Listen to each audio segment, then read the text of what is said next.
Marami ho sa ating mga kababayan ang nagpaplano ngayon na kanila pong summer destinations. Bakit hindi subukan pong bisitahin ang Morong sa Bataan kung saan hindi lamang magagandang beach ang inyo pong mapupuntahan, maaari pa kayong matuto ukol po sa pangangalaga ng mga pawikan sa pamagitan po ng Pawikan Conservation Center. Bisitahin natin yan sa report ni Clazel Padilla.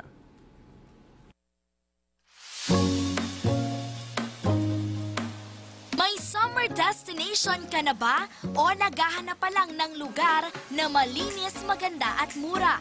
Kung wala pa, sagot namin kayo. Sa gitnang Luzon, matatagpuan ang lalawigan ng Bataan. 3 oras mula Maynila, makikita na ang malabughaw at malinaw na dagat, kalmadong alon at pinong buhangin. Ipinagmamalaki po namin dito sa Morong, Bataan ang aming beach. Ito po ay isa sa dinadayo. We have almost 580 to 600,000 a year na guests. Sana po ay tuklasin nyo rin ang kagandahan ng aming lugar. Libre lang ang maglangoy sa dagat. Pinapayagan ding maglatag ng sapin sa beach para makapag-picnic.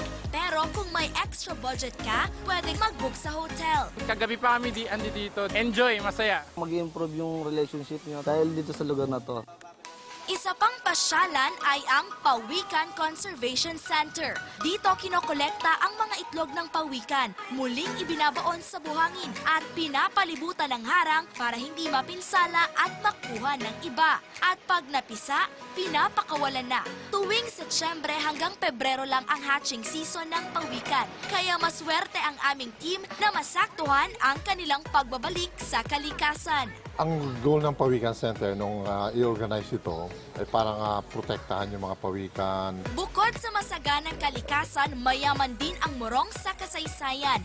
Dito pwedeng puntahan ang Bataan Technology Park na dating kanlungan ng mga Asyanong tumakas noong ikalawang pandaigdigang digmaan. Ang pinaka-importanting bangka na sinakyan ng mga Vietnamese galing sa Vietnam, andyan yan sa loob ng museo, at ang kanilang shelter na tinirhan, yung bahay na kanilang tinirahan, at yung sinasabi nilang significant din sa kanila yung monkey house, yung kulungan, kasi ito ay isang social rehabilitation center para sa kanila. Kung busog na ang iyong mata, ngunit kumakalam na ang iyong sikmura, pero hindi ka pa nakakaget over sa mga dayuhang pamana, ito ang perfect na kainan.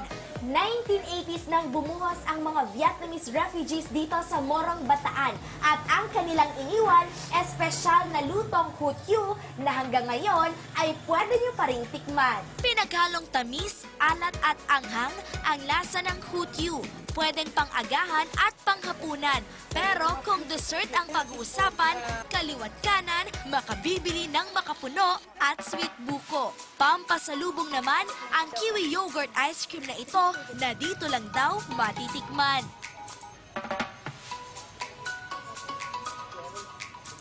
Masarap po siya, tapos creamy. Sa dami ng pwedeng pasyalan at subukan ngayong summer, sa Morong, Bataan, hindi ka mauubusan. Mula rito sa probinsya ng Morong, Clazel Padilla para sa Bayan.